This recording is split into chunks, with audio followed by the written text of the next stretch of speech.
Prends-moi, Seigneur, dans mon état. Dieu de Jacob soutient ma foi. Alléluia, prends-moi, Seigneur, dans mon état. Dieu d'Israël soutient ma foi. Que l'Éternel, le Seigneur notre Dieu, celui-là qui garde nos vies, celui-là qui nous préserve de tout danger et de tout mal, garde et préserve ta vie de tout danger et de tout mal, qu'il veille sur ta maison et qu'il t'épargne de toute œuvre et de toute ruse de l'ennemi. Au nom de Jésus-Christ de Nazareth, que l'Éternel préserve ton âme de la chute et qu'il te garde de toutes les embûches de l'ennemi par la puissance de sa main dans le nom de Jésus. Que l'Éternel favorise dans ta vie en cette semaine un témoignage puissant et vivant au nom de Jésus-Christ. Alléluia. Alléluia, gloire à Jésus, gloire à l'agneau ressuscité, gloire à l'agneau immolé, celui qui règne par lui-même, celui qui est éternel. Alléluia, gloire, gloire, gloire, gloire à Jésus, le Tout-Puissant, le Dieu suprême, le Dieu incommensurable, le Dieu merveilleux, le Dieu grand, le Dieu glorieux, le Dieu Tout-Puissant, celui qui règne dans les cieux et sur la terre. Alléluia. À lui soit honneur, louange et gloire pour toujours et pour jamais, au siècle des siècles. Alléluia. Que Dieu te bénisse abondamment, toi qui nous suis pour la première fois. Que les bontés de l'Éternel en ton endroit soient toujours renouvelées comme c'est le cas ce matin. Et que l'Éternel favorise le bonheur, la paix, la joie dans ton cœur et dans ta vie, maintenant et toujours. Au nom de Jésus-Christ, alléluia. Que Dieu te bénisse abondamment. Je veux t'inviter tout le lundi matin à 5h45 heure GMT, afin qu'ensemble nous bénissions le Seigneur, que nous le prions pour le confier en notre semaine. Il est vrai que la semaine commence le dimanche, mais le dimanche matin, nous sommes tous en train d'aller au culte et le lundi matin, nous nous apprêtons pour le travail. Alors, nous avons décidé de le faire tout le lundi matin afin de bénir notre semaine de travail et de permettre que nos occupations, nos activités prospèrent par la puissance de sa main. Alors, tous les lundis matin, nous te donnons rendez-vous à 5h45 et également tous les derniers jours du mois à une heure que nous indiquons, en général entre 13h et 20h, 21h. Nous donnons une heure à laquelle nous nous retrouvons pour prier le Seigneur au fin de bénir notre mois.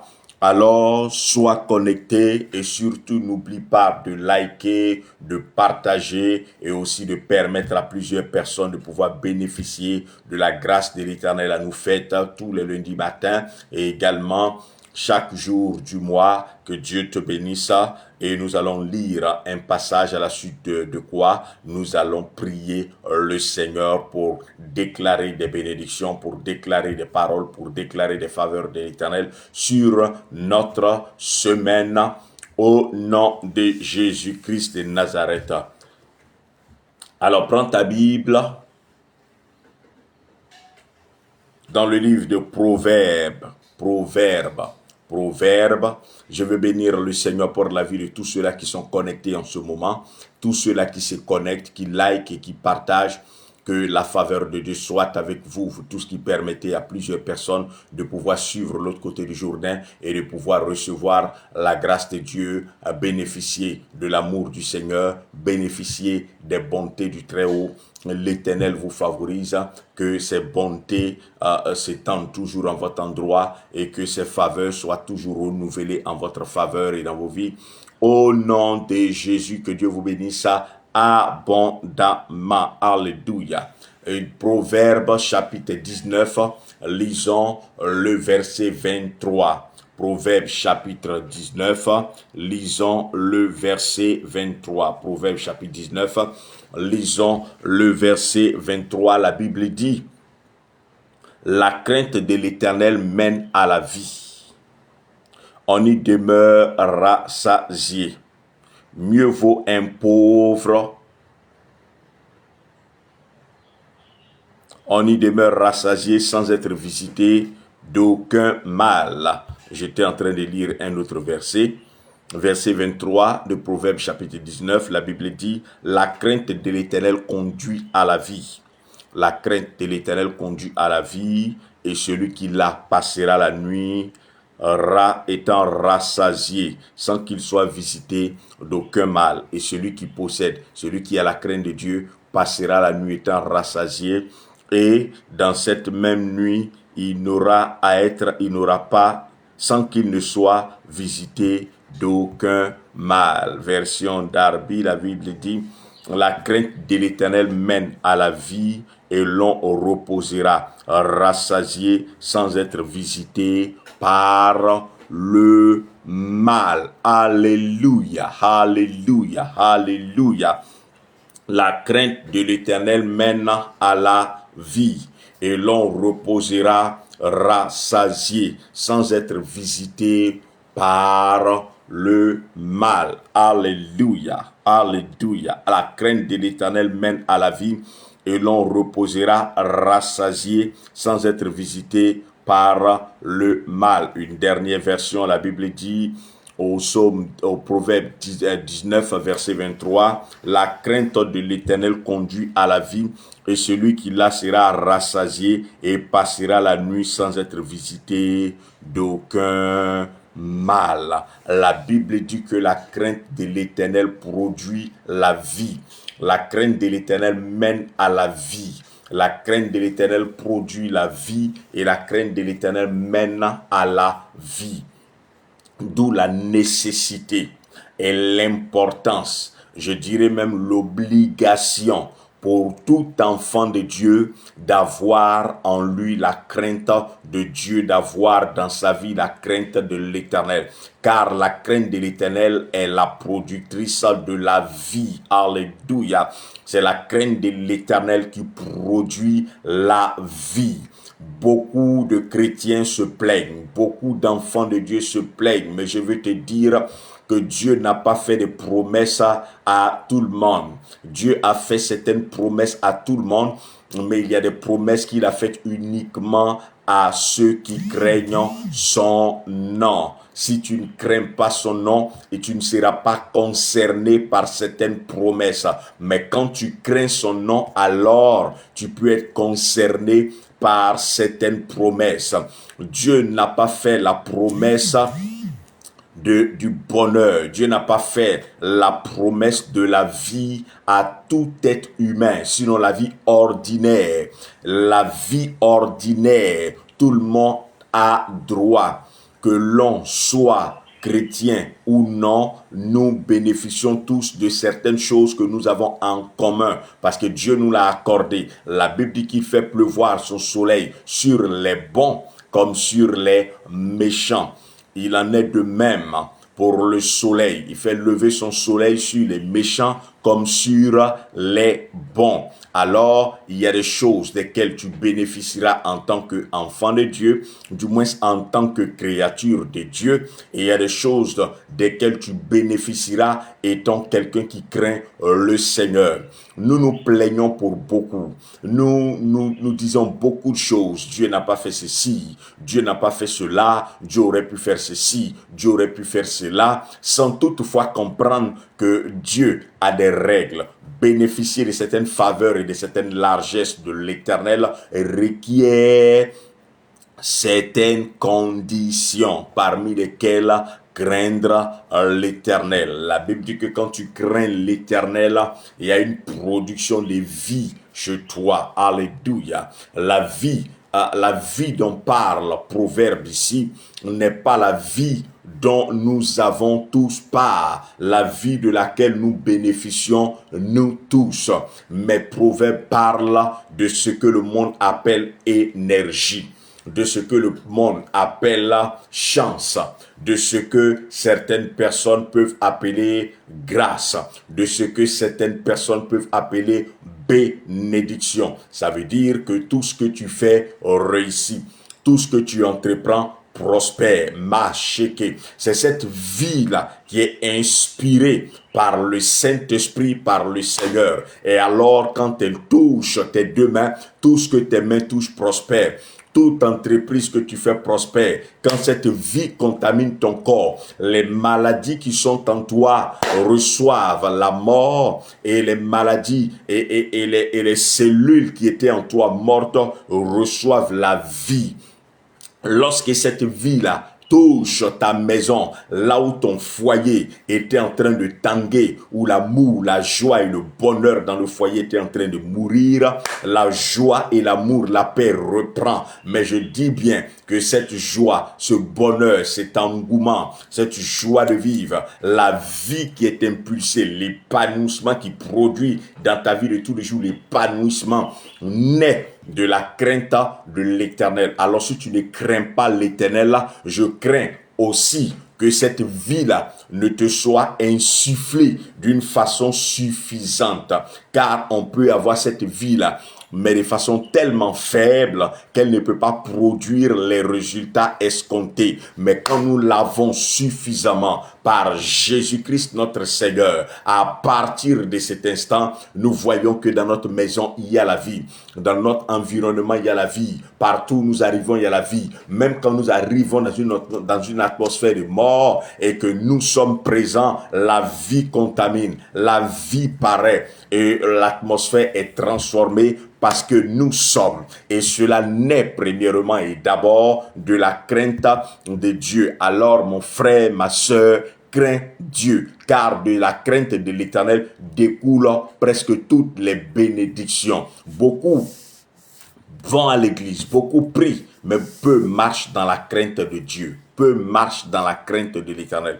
Peu marchent dans la crainte de Dieu. Il y a peu qui marchent dans la crainte de l'Éternel. Chaque fois que tu marcheras dans la crainte de l'Éternel, tu expérimenteras la vie dans ton commerce, la vie dans ton foyer, la vie dans tes entrailles, la vie dans tes mains, la vie dans tout ce que tu fais et dans tout ce que tu touches, et la mort disparaîtra, la mort s'en ira, la mort ne résistera pas, comme Jésus pouvait le dire. Ô mort, où est ta puissance? Ô mort, où est ton aiguillon? Car l'aiguillon de la mort, c'est la désobéissance à la foi de Dieu. C'est ne pas craindre l'Éternel. C'est ce qui motive la mort.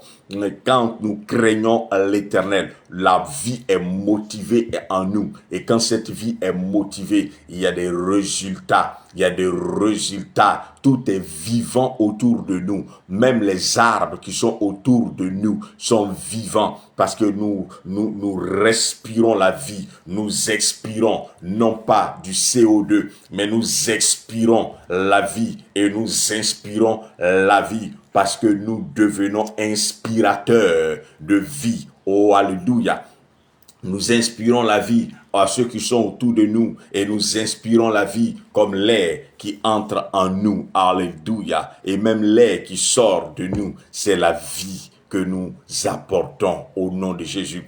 C'est pourquoi, si tu ne crains pas encore l'Éternel et que tu espères voir certaines choses, je veux te le dire, je veux te l'annoncer. La crainte de l'Éternel est le cheval qui a une vitesse pour conduire dans la vie et vers la vie au nom de Jésus.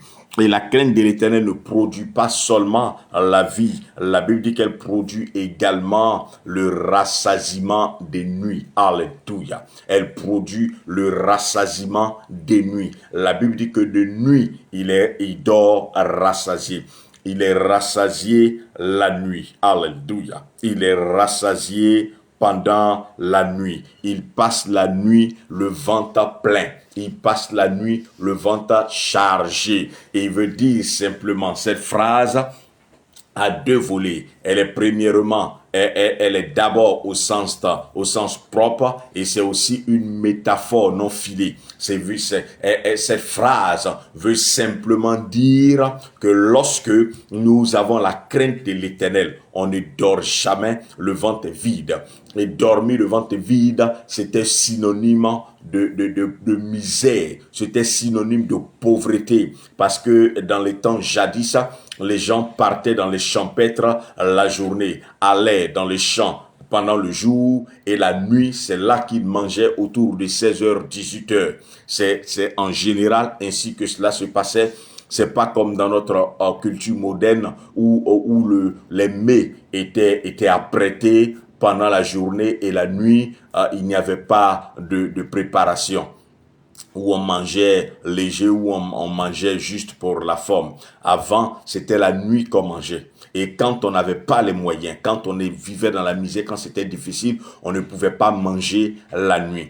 Et vous savez, quand vous avez faim pendant la nuit, vous ne dormez pas. Vous tournez sur votre lit, vous ne dormez pas. Quand vous n'êtes pas rassasié, quand vous avez faim pendant la nuit, il est difficile d'avoir le sommeil, où le sommeil va en dents de scie. Le sommeil est entrecoupé. Mais quand on est rassasié, on dort bien. Quand on est rassasié, on a le sommeil du juste. On dort sans se réveiller, même pendant la nuit. On dort comme un bébé. On dort profondément quand on a trop mangé, parce que la nourriture est signe d'assoupissement. Donc, en disant qu'il dort rassasié et la nuit, il n'a pas faim pendant la nuit et que pendant la nuit, il va se coucher rassasié, il était simplement en train de dire que ça va chez lui, ça va bien. Avait dit qu'il mange à sa faim. Et la nourriture était un point important pour déterminer si quelqu'un était heureux ou non, si quelqu'un vivait dans l'aisance ou pas. La nourriture était le point focal. Comment il mangeait? Est-ce qu'il mangeait pour la forme? Est-ce qu'il mangeait très bien? Ou est-ce qu'il mangeait des repas copieux jusqu'à exagération, jusqu'à satisfaction du ventre? C'est à partir de ce moment-là qu'on déterminait si tu étais dans la joie et dans le bonheur heureux. C'était le premier signe. Alors quand on craint l'Éternel, on est rassasié non seulement de nourriture, mais on est aussi rassasié de bien, des bienfaits de l'Éternel. On est aussi rassasié de bonheur. On est aussi rassasié de bonnes choses. Et au nom de Jésus, tu seras rassasié en cette semaine de bonnes choses. Fasse simplement que tu craignes l'Éternel. Fasse simplement que ton cœur ait en lui la crainte de Dieu. Et il ne va pas s'arrêter là. C'est que il est en train de dire encore que lorsqu'on craint l'Éternel, on ne dort pas le ventre vide. Ça veut dire que quand on a le ventre vide, comme j'ai dit, on ne dort pas la nuit. C'était une métaphore pour dire que quand on craint l'Éternel, la nuit, on a un sommeil doux et paisible. Quand on ne craint pas l'Éternel, parce que c'est la nuit, quand tu as des soucis, tu ne dors pas. Quand c'est difficile, tu ne dors pas. Donc, il compare le sommeil de celui qui est rassasié à celui qui vit heureux, pour dire simplement que quand on dort bien la nuit, c'est parce qu'on n'a pas de soucis. Donc, il était simplement en train d'utiliser cette métaphore pour dire que quand on craint l'Éternel, on ne dort pas la nuit en réfléchissant jusqu'au matin, puis on n'a pas sommeil. On ne réfléchit pas, on n'est pas câblé de soucis. Comment je vais régler telle facture? Comment le lendemain on va manger? Comment le lendemain je vais avoir le transport pour me déplacer? Comment je vais payer la scolarité? On n'a pas ces soucis-là. On dort sans pression. Même quand les soucis sont là, même quand il y a des petites choses que nous devons régler, ce ne sont pas des choses qui sont pressantes, qui nous pressent. Non, on dort paisiblement parce que nous avons l'assurance que notre Dieu fera. Et vous savez, il dit que pendant cette même nuit, on ne craint aucun mal. On ne craint aucun mal. Pendant la nuit, on n'a pas peur d'être visité par le mal. Parce que vous savez que le mal, pour la plupart du temps, intervient la nuit. Le mal a deux volets, le mal physique et le mal spirituel. Le mal physique et le mal spirituel.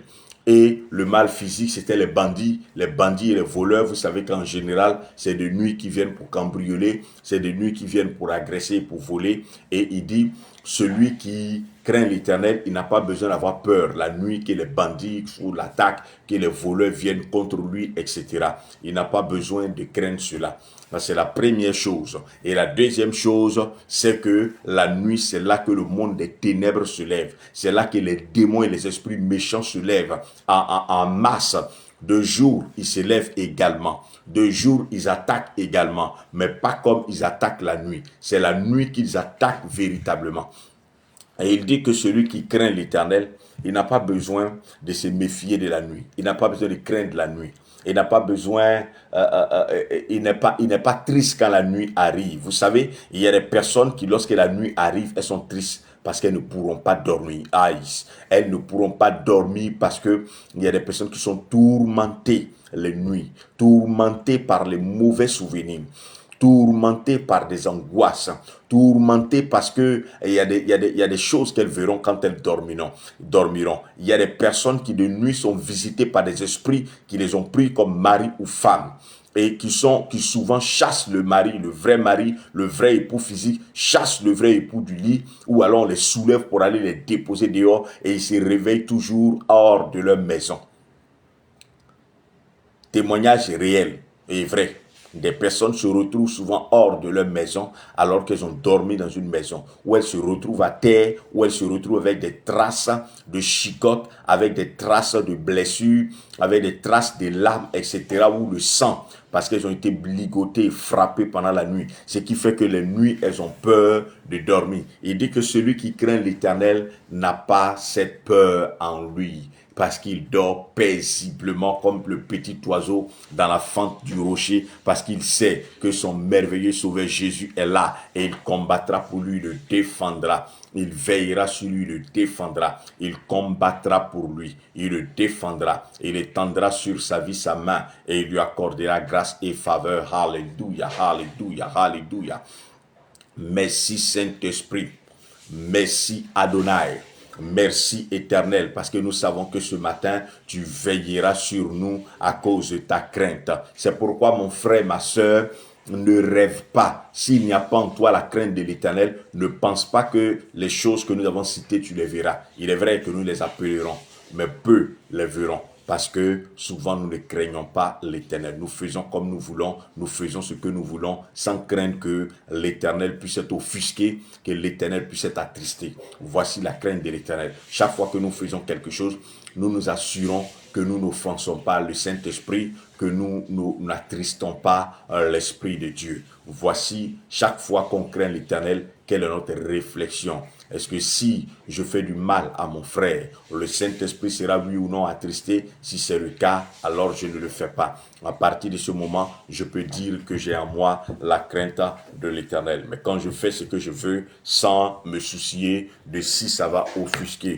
le Seigneur ou non, je ne crains plus l'Éternel. C'est pourquoi ce matin, je veux bénir la vie de tous ceux-là qui sont connectés, tous ceux-là qui like, tous ceux-là qui partagent, tous ceux-là qui permettent à l'autre côté du Jourdain de s'étendre et de toucher encore plusieurs personnes. Si tu ne connais pas le Seigneur Jésus, nous t'invitons à le rencontrer, à faire la paix avec lui et tu verras combien de fois c'est doux et c'est bon, c'est beau, c'est agréable en lui de connaître le bonheur, la paix et la joie. Alléluia.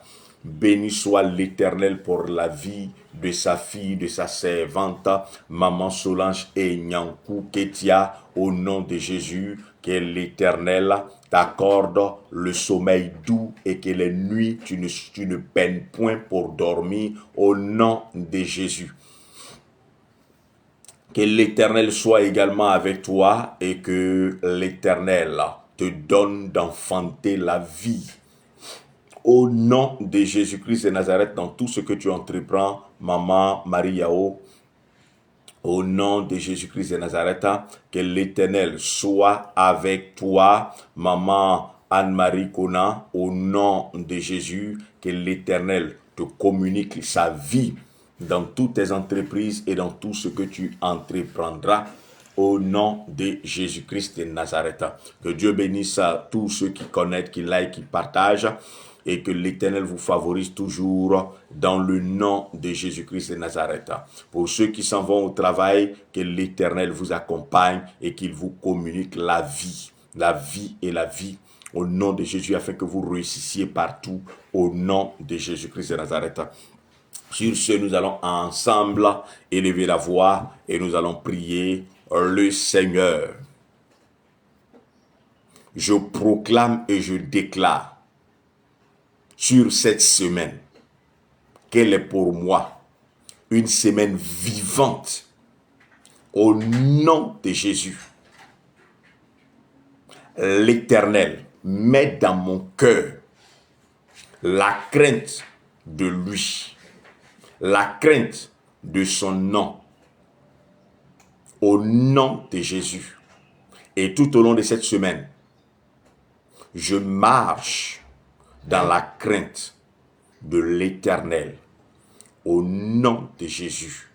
Je ne me détourne point de ses lois, soit à gauche, soit à droite, au nom de Jésus. Je garde sa parole et ses commandements dans le nom de Jésus. Je marche tout au long de cette semaine dans la crainte de l'Éternel. Et parce que je marche dans la crainte de l'Éternel, je crois que Proverbe 19, verset 23, se lie à mon âme au nom de Jésus. Et en cette semaine, la vie du Saint-Esprit qui dégage la mort et qui amène le surnaturel à se produire, m'est communiqué au nom de Jésus. La vie du Saint-Esprit qui transforme l'environnement en bonheur et en joie m'est communiqué au nom de Jésus. Je reçois cette vie qui fait produire en abondance. Là où la mort s'était imposée, cette vie affecte mes finances. Et là où la mort avait touché ma vie financière, là où la mort avait frappé mes mains, là où la mort était entrée dans ma maison, la vie vient prendre la place. Et la vie fait germer en moi le bonheur et l'allégresse. La vie de l'esprit fait germer dans ma maison le succès et la réussite. La vie de l'Éternel touche mes activités et donne une nouvelle dimension à mon capital et à mes revenus dans le nom de Jésus. Je déclare que je ne dormirai point en cette semaine dans la faim et même au-delà de cette semaine. Je dormirai rassasié de pain, mais surtout, je dormirai rassasié de paix. Je dormirai rassasié de bonheur. Je me coucherai rassasié d'allégresse. Je vais rôter en dormant parce que l'Éternel m'aura rassasié de ses biens tout au long de cette semaine et même au-delà. Au nom de Jésus, je ne tournerai pas à gauche et à droite sur mon lit parce que troublé et tourmenté, mais au contraire, à peine mon corps touchera mon lit que le sommeil embrasera mes yeux et je dormirai sans me réveiller et je me réveillerai reposé, le corps reposé, l'âme reposée, l'esprit reposé et l'allégresse au réveil m'accompagnera tout au long de cette semaine. Au nom de Jésus. Courant cette semaine, mes nuits n'auront pas à avoir peur de la sorcellerie. Dans mes nuits, je ne craindrai point les flèches qui voleront, les démons qui graviteront autour de ma maison. Parce que l'épée de l'Éternel sera dressée contre toute adversité qui va vouloir me combattre les nuits, soit par des incantations, soit en venant physiquement attaquer ma maison par un insecte, un oiseau ou par autre chose. Parce que l'Éternel combat pour moi en cette semaine et au-delà de cette semaine.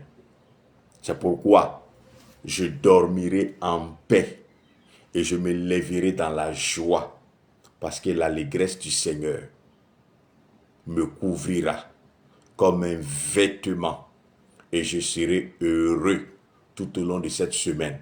Au nom de Jésus, mon cœur dans la paix, je déclare que je verrai la vie et je vivrai la vie du Saint-Esprit courant cette semaine et au-delà, au nom de Jésus.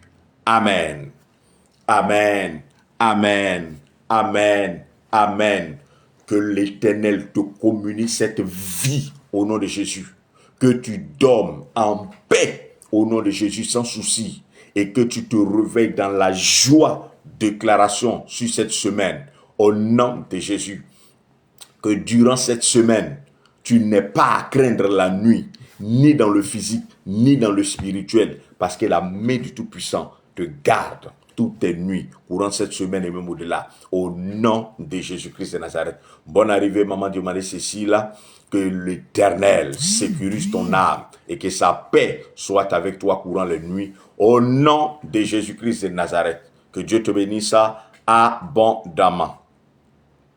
Comme nous l'avons dit, nous sommes chrétiens, nous ne fêtons pas. Mais nous célébrons l'Éternel pour les pères. C'est pourquoi nous allons célébrer Dieu pour l'Éternel qui est notre Père. Nous allons le célébrer comme nous le célébrons toujours. Et nous allons bénir le Seigneur pour nos géniteurs, les parents biologiques. Et si tu n'as pas de parents biologiques, pour ton papa qui a été ton oncle, qui a été ton papa, pour celui avec qui tu as vécu, ton père adoptif, etc., qui sont aussi tes pères, tu pourras célébrer ce dimanche ces personnes. Et puis, j'attends aussi en tant qu'un père la grâce de Dieu pour moi. Que Dieu te bénisse abondamment et que ta faveur soit, et que sa faveur soit sur ta vie au nom de Jésus. Shalom.